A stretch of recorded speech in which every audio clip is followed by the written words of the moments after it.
So Seychelles is, has built a very good reputation as a proponent of biodiversity and environmental stewardship, and this is great, and I think in the past, I mean, we've had very good success with developments, maintaining the coastal developments, maintaining an ambiance that is compatible with turtles.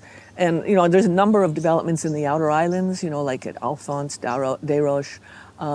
They've done a good job with keeping the lights from shining out onto the nesting beach.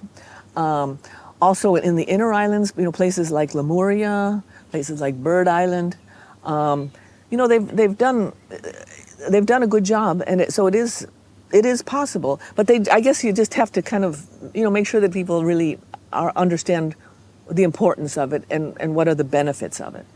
And so, Seychelles is a member of the CMS convention. That's the Convention on Migratory Species, which includes, birds and turtles and so on. And Seychelles has been a signatory state and a party to this convention since 2005. And just in the last year, the CMS has introduced guidelines for controlling artificial light in the vicinity of wildlife, turtles, birds, so on. And so, the idea is by submitting these guidelines, they expect that they're guidelines, it's not mandatory, but they expect that their signatory parties will adopt them.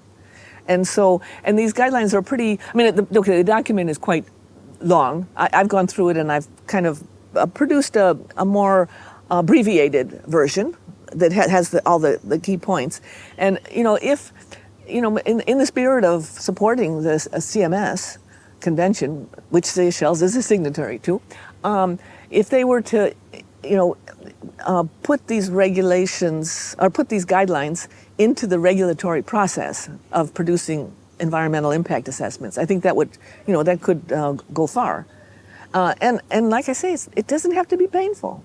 It's just a question of planning a little bit ahead and taking it seriously.